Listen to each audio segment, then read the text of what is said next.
Bon, Herschel est un astronome qui est connu. Il est connu essentiellement par la découverte qu'il a faite de la planète Uranus.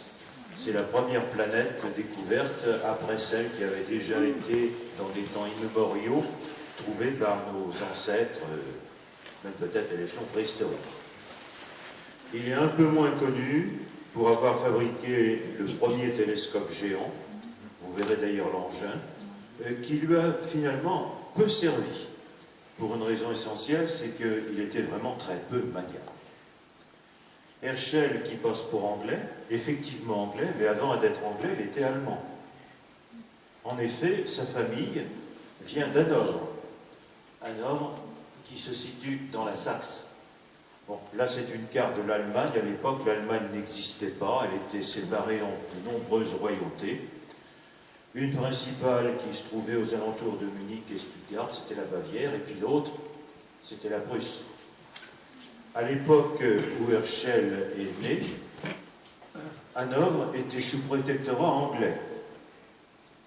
En effet, les Anglais occupaient ou protégeaient, on ne sait pas au juste, Hanovre, et il y avait un régiment à Hanovre, et le père d'Herschel appartenait à ce régiment. Le père d'Herschel était musicien. Et il faisait partie de la musique du régiment. On pourrait croire que c'était relativement planqué comme système, mais il faut se méfier. Souvenez-vous des vers de Victor Hugo dans Les Châtiments. À pas lent, musique en tête, comme à la parade, la garde impériale entra dans la fournaise. C'était à Waterloo. Et dans ces cas-là, eh bien, généralement, c'est les musiciens qui récoltent les premiers pruneaux. Bon, visiblement, le père d'Herschel n'a pas eu à se frotter à ceci, puisque dès que la guerre de 7 ans a commencé, en 1755, le régiment auquel il appartenait a été rapatrié en Angleterre. Il faut dire que par le nord arrivaient les troupes prussiennes de Frédéric II, et par le bas arrivaient les troupes françaises de Louis XV. Autrement dit, ils étaient pris en tenaille, ils craignaient d'une invasion des îles britanniques, donc ils sont partis, famille, musique en tête, dans les îles britanniques.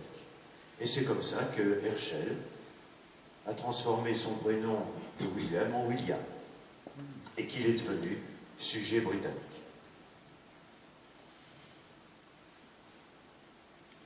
Voici la maison qu'il a occupée, qui existe toujours. Vous avez la plaque, vous avez la maison, qui sert à l'heure actuelle de musée pour les différentes choses qu'il a pu faire. Je vous ai dit que le père était musicien, bien le fils aussi. William Herschel était un musicien, et paraît-il, même un très bon musicien. Bon, pendant longtemps, on ne savait pas du tout ses œuvres, on les a retrouvées. Vous avez ici un exemplaire d'une symphonie. Il y en a certaines qui ont été rejouées et qui ont rencontré un succès certain. Et puis, vers 1773, juste un peu avant, il a rencontré l'astronome royal Neville Maskelyne, qui l'a convaincu de faire de l'astronomie. Et comme c'était un bon bricoleur, eh bien, il a fabriqué son premier télescope. C'était un bon bricoleur, en même temps, c'était quelqu'un qui était très assidu. C'est-à-dire que quand il faisait quelque chose, il le faisait à fond. Et il faisait longtemps. Il a fait longtemps de la musique au départ, et bien maintenant il va faire longtemps, très longtemps, de l'astronomie. Comme c'était un bon bricoleur, il fabriquait ses instruments lui-même. C'était préférable d'ailleurs à l'époque, car il n'y avait pas de grandes industries. Voici un miroir qu'il a fabriqué, un miroir de 122 cm, 1,22 m, c'est très respectable comme miroir, dans une matière qu'on appelle quelquefois le bronze, mais c'est un modèle de bronze assez spécial, ça s'appelle le spéculum. 2 tiers de cuivre, 1 tiers de nickel. Ça permet d'avoir une surface réfléchissante qui est plus efficace que celle du bronze classique, qui est du cuivre, et soit de l'étain pour certains, soit du plomb pour d'autres. La surface s'abîme assez rapidement. C'est pour cela qu'il faut souvent la nettoyer et la polir. Il a noté ses observations, et dès le début, dès mars 1974, il a fabriqué son premier appareil en fin 1973, eh bien, il a observé les anneaux de Saturne et M42 pendant plusieurs soirées. Il a noté toutes ces observations. Là, vous avez non pas le premier télescope qu'il a fabriqué, qui n'existe plus longtemps, mais une copie de ce télescope. Vous voyez qu'il est quand même assez long, hein. La focale était assez importante. Bon, le miroir ne devait pas dépasser la quinzaine de centimètres, ce qui est quand même très respectable. Alors, qu'est-ce qu'il a fait, Herschel? Parce qu'il n'a pas trouvé tout de suite Uranus, bien entendu. Eh bien, il s'est attaché à repérer les étoiles doubles visuelles, et il les a repérées pendant de très très nombreuses années. Le but de cette observation, c'était d'essayer de voir les mouvements des étoiles. Étant donné qu'elles étaient visuellement proches l'une de l'autre, on devait pouvoir détecter des mouvements même relativement faibles. Et vous avez ici deux exemples d'étoiles doubles, deux étoiles très connues, surtout Albireo d'ailleurs, avec une différence de teinte. Il a utilisé pour cela un télescope qui faisait 160 mm et 210 cm, c'est-à-dire à peu près le modèle que vous avez pu voir tout à l'heure, qui devait avoir une focale à peu près identique, mais peut-être une ouverture un peu plus faible. Et il a fait un catalogue de systèmes qu'il a publié à chaque fois. 264 systèmes en 82, il en a ajouté 434 en 84, et ainsi de suite. Il a publié ce catalogue de nébuleuses, étoiles nébuleuses, nébuleuses planétaires, amas d'étoiles, et il a essayé de faire une construction des cieux qui n'a pas eu grand succès d'ailleurs. En tout, comme on peut le voir ici, il a découvert plus de 800 systèmes d'étoiles doubles ou multiples. Il faut savoir que les étoiles sont plus souvent doubles ou multiples que simples, comme le Soleil par exemple. Étoiles doubles, ça peut être des doubles visuels, c'est-à-dire deux étoiles qui sont dans le même axe, ou ça peut être des doubles physiques, c'est-à-dire deux étoiles qui sont effectivement proches l'une de l'autre. Les doubles physiques sont beaucoup plus intéressants, étant donné qu'il y a quelquefois un rapport de gravitation entre les deux, ce qui va permettre, avec la mécanique, de connaître les masses des étoiles. C'est le seul moyen de connaître les masses des étoiles lorsqu'elles sont assez éloignées.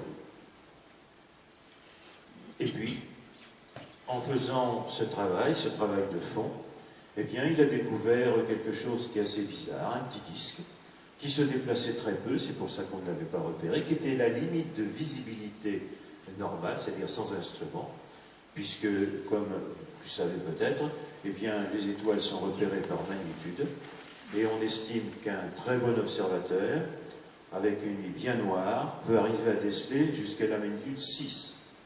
Or, Uranus varie entre 5,8 et 6. Donc il y a la limite de visibilité. Étant donné qu'elle est très éloignée, elle se déplace très peu, contrairement aux autres planètes, on peut voir avec des périodes de quelques mois le déplacement sans aucun problème. Étant donné aussi qu'elle est très éloignée, on a d'énormes difficultés à repérer le disque. Eh bien, lui, il a remarqué que cet objet apparaissait comme un disque. Eh bien, il a envoyé les données numériques qu'il avait prises, puisqu'il était en train de vérifier les variations de ces étoiles, c'est de la position, les données numériques à un académicien russe, qui a calculé l'orbite et qui en a déduit que c'était très probablement une planète, mais qui était située bien au-delà de Saturne, c'est-à-dire bien au-delà de la dernière planète qui était connue à cette époque. Et puis effectivement, c'est vrai. Alors il y a toute une histoire qui n'est pas tellement intéressante sur le nom qu'on a donné à cette planète. Certains voulaient l'appeler Herschel. Herschel voulait l'appeler au nom du roi d'Angleterre de l'époque. Le roi d'Angleterre de l'époque a refusé. Il n'était pas, sans doute, disons, plus modeste qu'on aurait pu le penser. Et puis finalement, eh bien, on l'a appelé Uranus bien longtemps après. Uranus, tout simplement, parce que Saturne, Uranus, Neptune, c'est toujours les dieux romains. Alors vous avez ici les données principales de cette planète qui ont été déterminées bien après, parce que pour vraiment connaître une planète, eh bien, il faut beaucoup de mesures et beaucoup de calculs. À cette époque, il n'y avait aucun moyen d'autre que la main, le stylo et puis la tête de la personne pour pouvoir faire ces calculs. À l'heure actuelle, avec un bon programme d'ordinateur, on s'en sort très rapidement. Les calculs nécessitaient beaucoup de mesures et beaucoup de temps. Eh bien, vous avez ici le rayon de la planète. Pratiquement, si on mesure en diamètre, quelquefois plus commode à voir, ça fait un peu plus de 50 000 km. Vous avez la distance par rapport au Soleil, presque 3 milliards de kilomètres. Sa masse, C'est beaucoup plus parlant en disant que c'est 14 fois la masse de la Terre.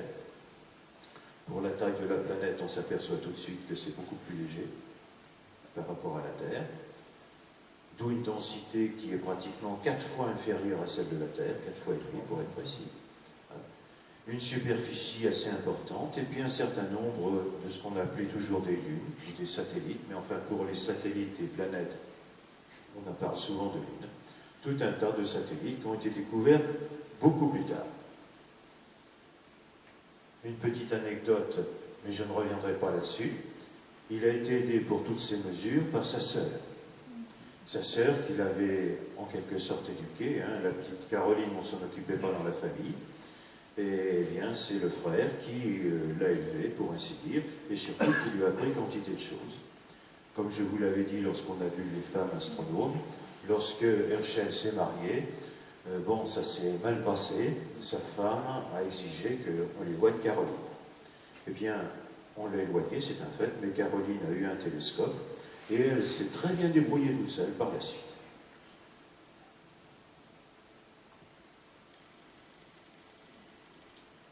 Encouragée, si l'on peut dire, par sa découverte, eh bien, il s'est lancé dans des appareils beaucoup plus gros. Vous voyez, 6 mètres 10 de focale, c'est gigantesque comme appareil, mais à l'époque, on avait une lunette qui faisait plus de 18 mètres de long. Donc, c'est pas si énorme que ça. Mais surtout un miroir de 300 mm et un autre de 470 mm qui allait avec ses télescopes. Il s'est intéressé au ciel profond, en reprenant en particulier, mais ça je l'ai déjà cité tout à l'heure, les nébuleuses, et il les a classées par luminosité. C'est-à-dire plus c'est lumineux, mieux c'est, et plus on les classe. Il a réparti ainsi 2400 objets en 3 catalogues. Vous pouvez voir la progression par rapport à Messier, qui en avait qu'à laisser simplement 100. Lui, il en a classé 2400. Alors, parmi ces objets, je vous ai sélectionné celui-ci, une nébuleuse découverte par Herschel le 5 février 88, qui s'est avérée beaucoup plus tard être une galaxie spirale régulière qu'on appelle NGC 2683.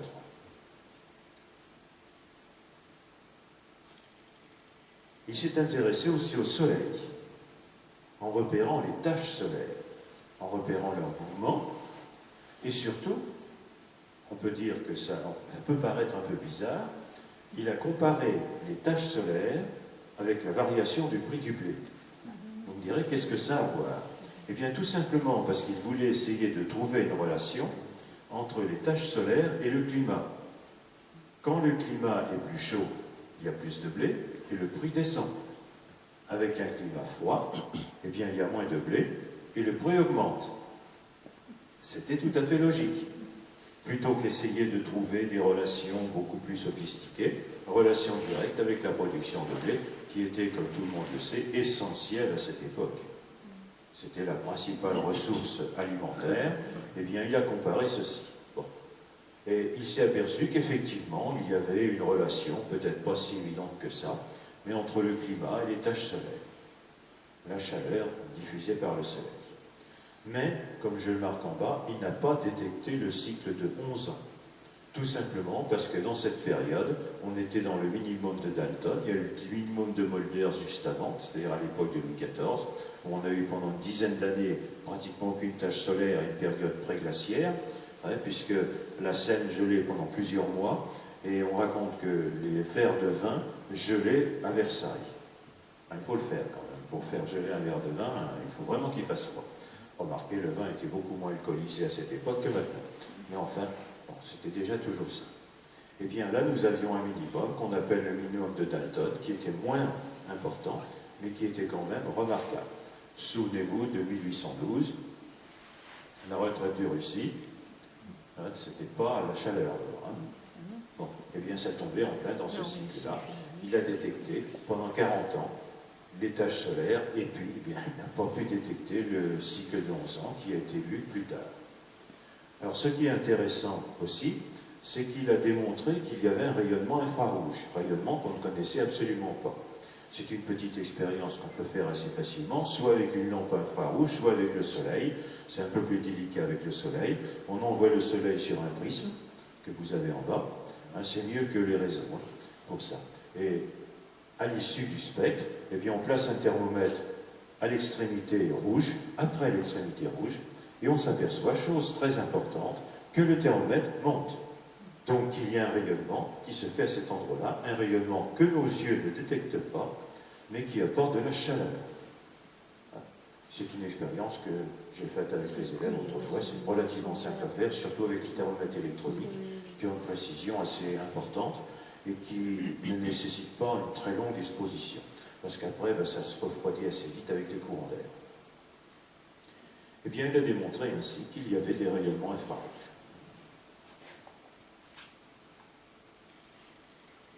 Il a fabriqué des télescopes. Il en a fabriqué plus de 400, dont cette espèce de géant que vous avez à côté. Vous voyez la taille par rapport aux personnes qui sont à côté.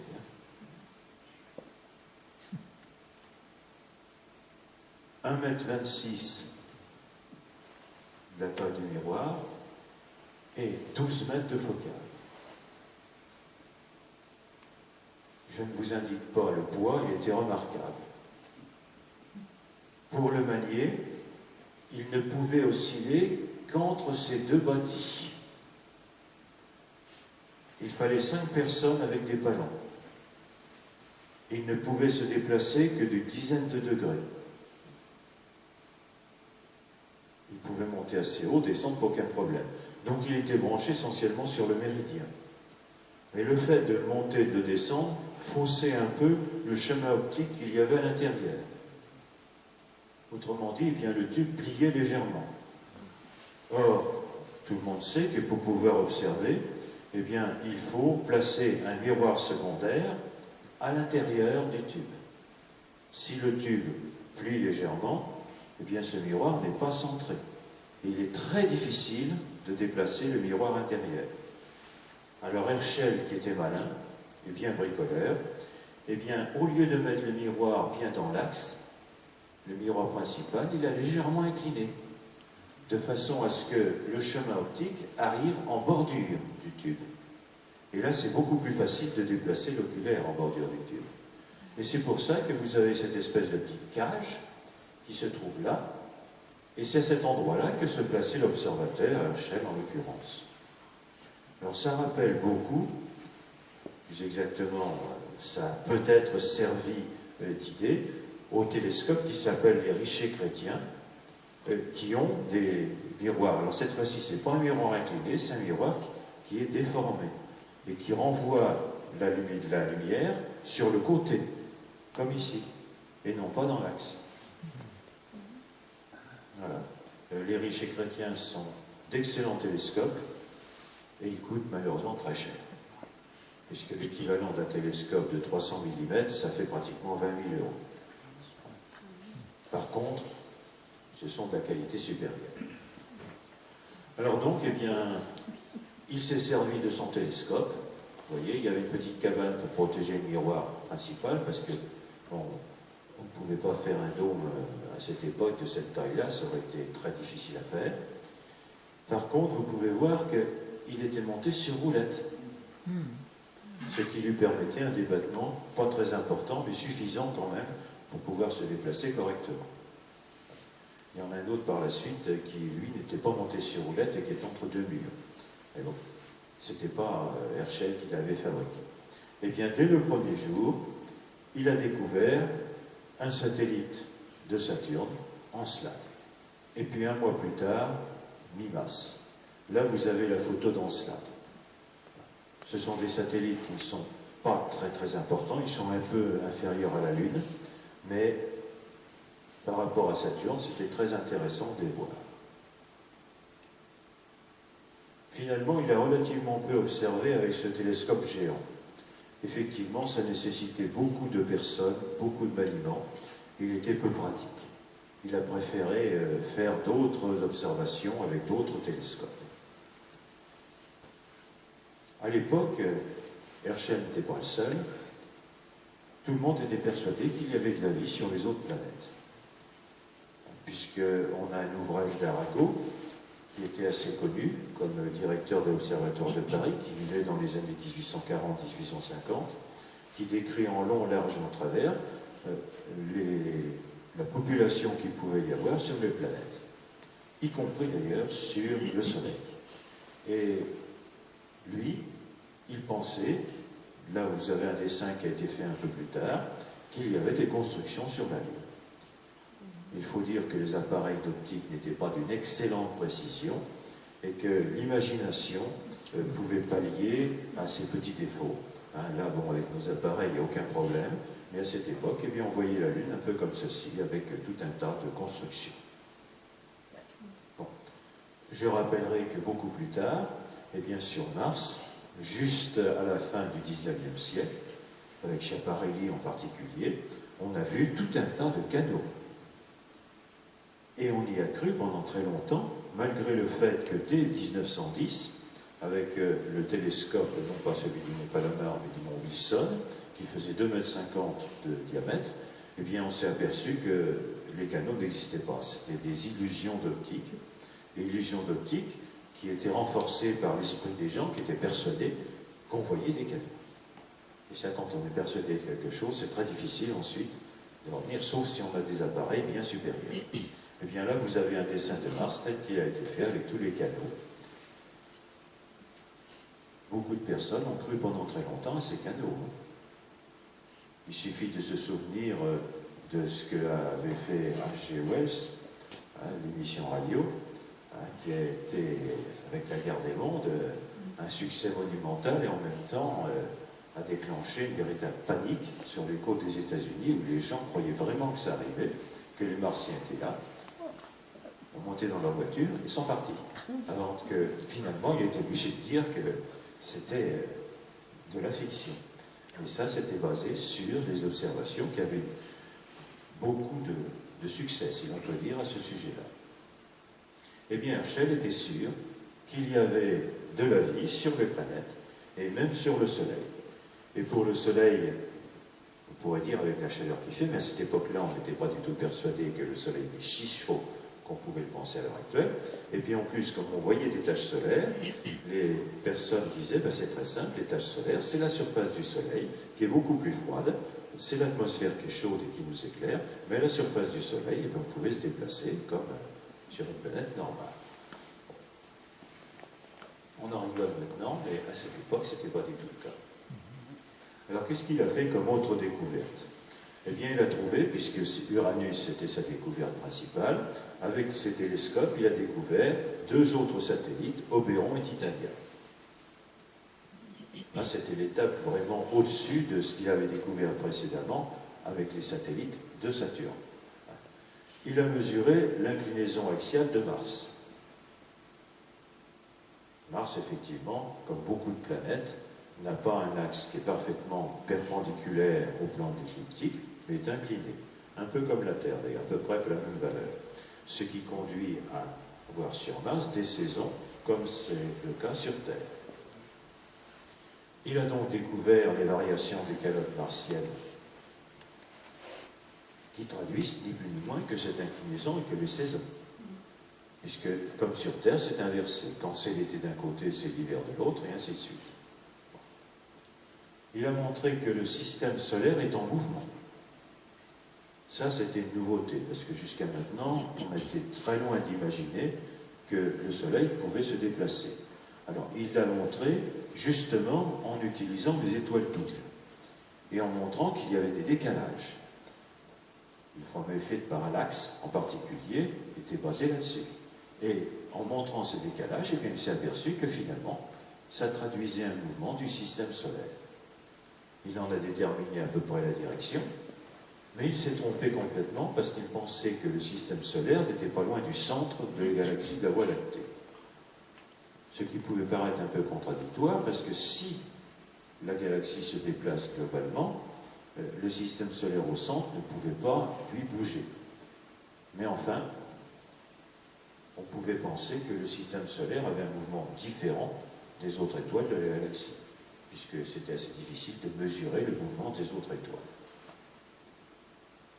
Il pense que la Voie lactée a la forme d'un disque. Ça, c'était assez logique. Et c'est lui qui a inventé le mot d'astéroïde.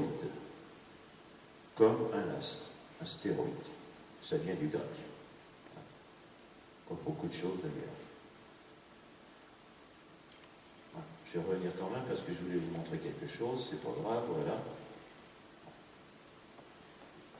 Alors vous avez les photos d'Oberon et de Titania.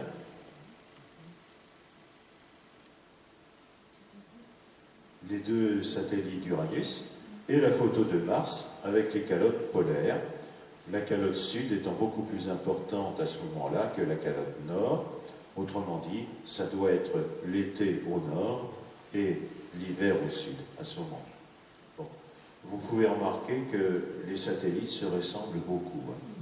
Pas forcément les satellites ni de Saturne ni de Jupiter, parce qu'il y a de grosses différences dans les satellites de Jupiter.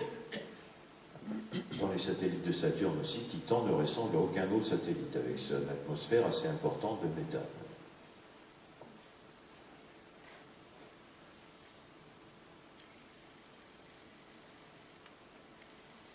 Et bien après cette vie bien remplie, parce que non seulement il a fait ses découvertes, mais aussi, vous avez pu voir que pendant plus de 40 ans, il a concilié aussi bien les étoiles doubles que les tâches solaires. En fin de compte, il ne devait pas arrêter une minute, aussi bien la nuit que le jour. C'était un travailleur acharné, Herschel. Eh bien, il est décédé dans la petite ville de Slug. Alors, j'ai cherché où c'était, et puis j'ai trouvé ça. C'est pas loin de Londres. Vous avez Londres qui s'étend jusque-là, et voici la ville. À cette époque, il y avait sans doute beaucoup plus d'écart entre les deux. Et il a été enterré dans l'église Sainte-Laurence, dont vous avez ici ce dessin. Alors si on n'a pas retrouvé Hanovre étant très grand et étant complètement rasé pendant la dernière guerre, je n'ai pas retrouvé la maison natale qui a dû disparaître depuis fort longtemps. Par contre, vous avez pu voir la maison où il habitait à Bath, et puis ici, sa dernière demeure.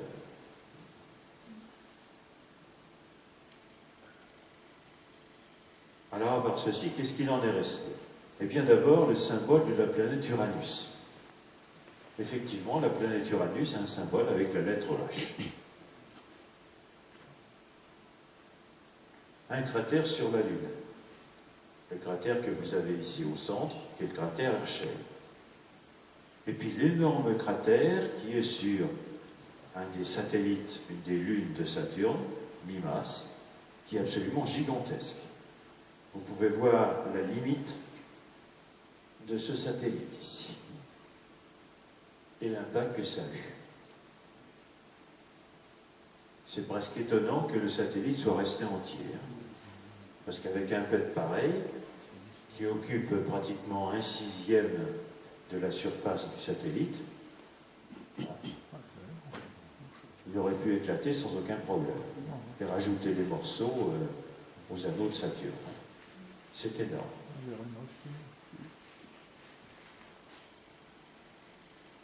Herschel, c'est également un grand bassin d'impact sur Mars. En fin de compte, Herschel a donné son nom à beaucoup de cratères comme ceci. Vous avez ici la position de Mars avec la calotte, et le cratère, le bassin d'impact, c'est ici. 60 km. Si on le fait, 60 km, ça fait pas loin de 300 km de diamètre. Là aussi, c'est quelque chose d'assez considérable.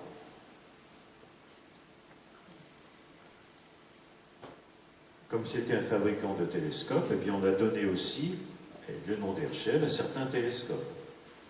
Celui-ci a fonctionné de 2009 à 2013. C'est un casse-grain de 360 cm sur 27 mètres de focale qui a été expédié autour de la Terre et qui fonctionne en infrarouge.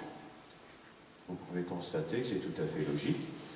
Gros télescope en infrarouge, c'est exactement ce qu'il avait fait avant. Et puis vous avez à La Palma un télescope qui est utilisé par les Européens, puisqu'il s'agit ici des îles Canaries, de 420 cm avec 10,5 mètres de focale, qui a été mis en service en 1987 sous ce dôme. C'est le principal télescope d'ailleurs de cet observatoire. Et puis vous avez quantité d'autres choses. L'étoile Mu de la constellation de Céphée est également noté Herschel. L'astéroïde qui a été découvert en l'an 2000 a été nommé Herschel. À Slough, où il est mort, il y a une école qui a pris son nom. Grammar School, c'est une école qui était autrefois consacrée surtout à l'étude des langues, plutôt des langues anciennes d'ailleurs. Ces écoles étaient des écoles privées, mais qui accueillaient gratuitement, ça peut être un peu incompatible, des enfants qui étaient doués, les deux classes qui ne pouvaient pas se permettre de payer d'autres écoles. Je ne sais plus exactement ce que c'en est à l'heure actuelle. Vous avez une rue Herschel à Paris, vous avez un bâtiment Herschel au collège de Bath, là où il a habité lorsqu'il est arrivé en Angleterre.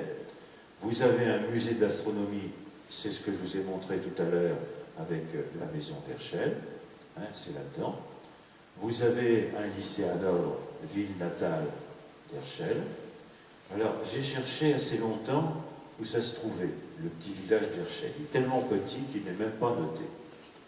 Et j'ai été assez intrigué par le centre d'interprétation ancien Écos. Si on le traduit littéralement, c'est écho ancien, ce qui ne veut strictement rien dire. Seulement, ancien, ça reste à peu près toujours avec la même signification, mais écho, ça peut dire son. Pas seulement écho, mais son. Alors, c'est peut-être, je n'ai pas pu le vérifier, un centre qui étudie les sons des anciens instruments de musique. Sons anciens. Et ça correspondrait avec le premier métier d'Herschel, qui était justement musicien. Ce serait logique. Je ne l'ai pas cité ici, mais toujours dans le Canada, puisque Saskatchewan, c'est une province canadienne, mais cette fois-ci un peu plus loin, en Colombie-Britannique, face au nord, il y a un petit îlot qui s'appelle Herschel aussi. C'est lui que j'avais récupéré en premier, puisque je n'ai pas trouvé où était la localisation exacte de ce petit village. L'observatoire Herschel au Brésil, le cratère lunaire, l'astéroïde, je vous en ai déjà parlé, une comète, Herschel-Rigolet, mais ça, c'est pas, comme vous le savez, Herschel-Williams, c'est Herschel-Caroline qui l'a découverte et qui l'a perdue. Et c'est ensuite le dénommé Rigolet qui, en 1935, a récupéré cet astéroïde, et ensuite on s'est aperçu que l'astéroïde avait été déjà détecté par Caroline Herschel.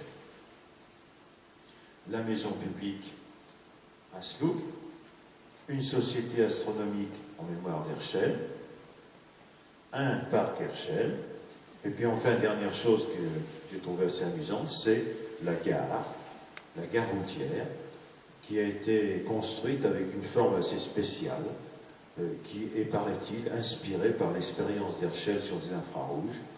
Bon, j'ai pas tellement bien vu à quoi ça ressemblait, mais enfin bon, après tout, pourquoi pas. Eh bien, vous pouvez voir qu'on lui a trouvé beaucoup de choses. Voilà.